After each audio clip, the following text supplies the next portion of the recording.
It is this difference in the philosophy of approaching the nation and the constitution that resulted in the Congress party and its successive dynastic prime ministers attacking not just the constitution but the very soul of this country. The forcible insertion of socialist and secular in the Indian constitution during the 42nd amendment was not the first attempt at introducing these two ideas in the constitution and making the constitution rigid. Even during the Constituent Assembly debates, a proposal was made to add socialist and secular into the country's preamble and the constitution. And this was categorically rejected by Baba Saheb Ambedkar. And the reason why Baba Saheb Ambedkar rejected this is very telling. Baba Saheb Ambedkar, while rejecting the proposal to add socialist and secular, makes this very important observation.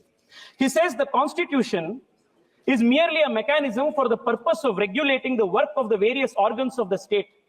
It is not a mechanism whereby particular members or particular parties are installed in office. What should be the policy of the state, how the society should be organized in its social and economic side are matters which must be decided by the people themselves according to time and circumstances. Sir, yesterday many members from the opposition said that the Congress party introduced 42nd Amendment, socialism, secularism in the constitution with a laudable objective. Let me tell this nation and let me tell this august house that there was no laudable objective behind that insertion. The only objective was to create a monopoly in politics, monopoly for the dynasty in politics and monopoly in the economy so that there will be no challenge to the Congress party's first family. This is exactly what Baba Saheb Ambedkar wanted to oppose. The idea was that by bringing socialism, by saying that there is going to be only one type of form of government, only one type of party, all type of competition was killed in the politics. Dynasty rule was perpetuated. And the idea was that politics would be controlled by the dynasty's monopoly and the economy in turn would be controlled by the state's monopoly. This vicious cycle, Speaker sir, kept the country poor, kept the country hungry and kept the country backward. The cost for this thrusting of socialism only to keep the country poor and to perpetuate the dynasty's stranglehold on the country's politics cost the nation dear.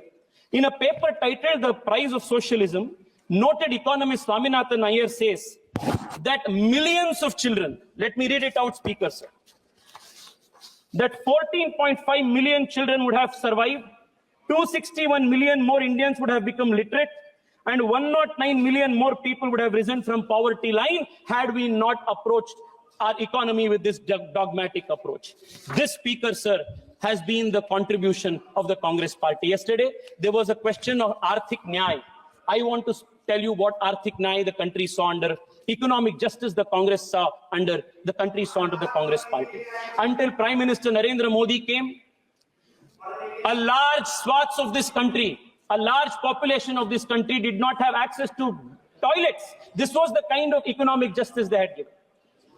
Close to 80% of the country's villages did not have access to electricity, and they speak of economic justice. Close to 50 crore people in this country did not have access to bank accounts, and they speak of economic justice. मैं आपको बताना चाहता हूं, नरेंद्र मोदी जी आने के बाद पहली बार देश के गरीब को आर्थिक न्याय मिला है और संवैधानिक रूप से बोलता है। अध्यक्ष जी, because Baba Saheb Ambedkar was such a staunch opponent of this Congress style of politics, Pandit Nehru declared Baba Saheb Ambedkar to be his enemy number one politically. And today, Speaker sir, I heard my opponents from the Communist Party,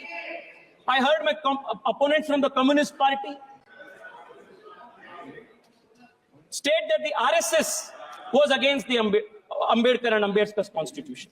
There cannot be anything farther from truth than that assertion. Sir, not once but two times, Baba Saheb Ambedkar's electoral chances was thwarted by the Congress and the Communists working together. And Savitri Ambedkar, in her book, Reminiscences of My Life with Ambedkar, notes that S.A. Dange, upon the instructions of Pandit Nehru, worked overtime to defeat Ambedkar in both the by-elections. Make it brief. Make it brief. Speaker, sir, I want to remind the nation that when Congress and the communists were trying to defeat Ambedkar, when the communist leader S.A. Dange gave the slogan, "Let your vote go waste, but do not make Ambedkar win," it was an RSS pracharak Dattopant Thengdi who was working to make Ambedkar win in the election as his election agent. These historical truths have to be brought in. Speaker, sir, for a very long time, a big hypocritical drama has been conducted in this country where those who are the attackers of the Constitution have posed themselves as the champion of the Constitution. And this hypocrisy must be exposed, Speaker, sir. For a very long time, this hypocrisy has continued. But those who have perpetrated innumerous attacks on the Constitution, destroy the very soul of the Constitution, these people today are posing as the champions, as the protectors of the Constitution. Speaker, sir, the very first attack. Speaker, sir, in a few minutes I will conclude, but this hypocrisy must be exposed. Speaker, sir, the DMK gave us big lectures here on secularism. Their leaders speak of eradicating Sanatana Dharma, and we should listen to these speeches of secularism from them. The DMK leaders, the leaders from the DMK, Speaker, sir, are speaking about constitutional morality. On 26 November 1957, their fountainhead of inspiration, Periyar, burnt the Constitution, and 200 of those followers were arrested.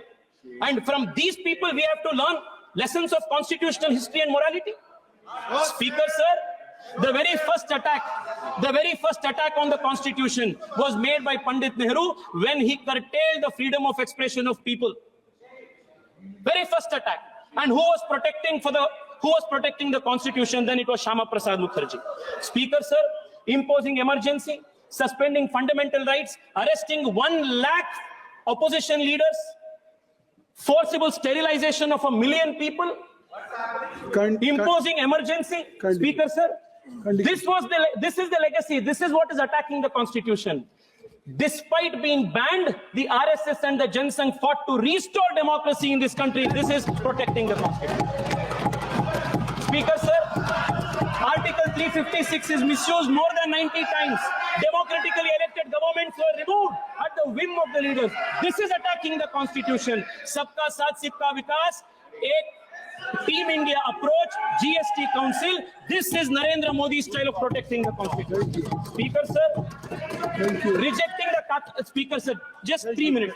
I'm concluding in 3 minutes. Rejecting the Kaka Kadekar Committee report, with Nehru himself opposing reservations of backward classes, his attack on the Constitution, granting constitutional status to the National Commission of Backward Classes is protection of the Constitution. Opposing Mandal reservation. Well, Rajiv Gandhi made his longest speech. That is attacking the Constitution while introducing OBC reservations in NEET exam, Navodaya Vidyalaya, implementing EWS reservation is the protection of the Constitution. Speaker, sir, 2 minutes, please. Speaker, sir, एक तो important विषय, 2 minutes. Speaker, sir, perpetuating dynasty politics is an attack on the Constitution, while the Prime Minister's vision of bringing 1 lakh new youth into politics is protection of the Constitution. Thank you very much. Speaker, sir, the Congress introduced the Waqf Act. You are the Speaker, sir, you are the chairman of the Waqf JPC. You must give me a minute on this. Speaker, sir, आप JPC के chairman हैं, Speaker, sir, lot was spoken about secularism. What was the pervert brand of secularism that the Congress party thrusted on this country? A Muslim could be Muslim, a Christian could be Christian, but a Hindu had to be secular. Yes. This was the kind of one-way secularism that the Congress party introduced. Speaker, sir, in Karnataka, the place called Anubhava Mantapa, which is Speaker, sir, Anubhava Mantapa, the place of Basavanna, where Basavanna showed the principles of democracy, the philosophy of democracy. That is under Waqf occupation today because of the Congress party enabling legislation. Speaker, sir, I only want to conclude by saying this. ವಿಶ್ವ plus ಜನಹಿತಕ್ಕಿದು ಜ್ಞಾನದ ಜಾಲ.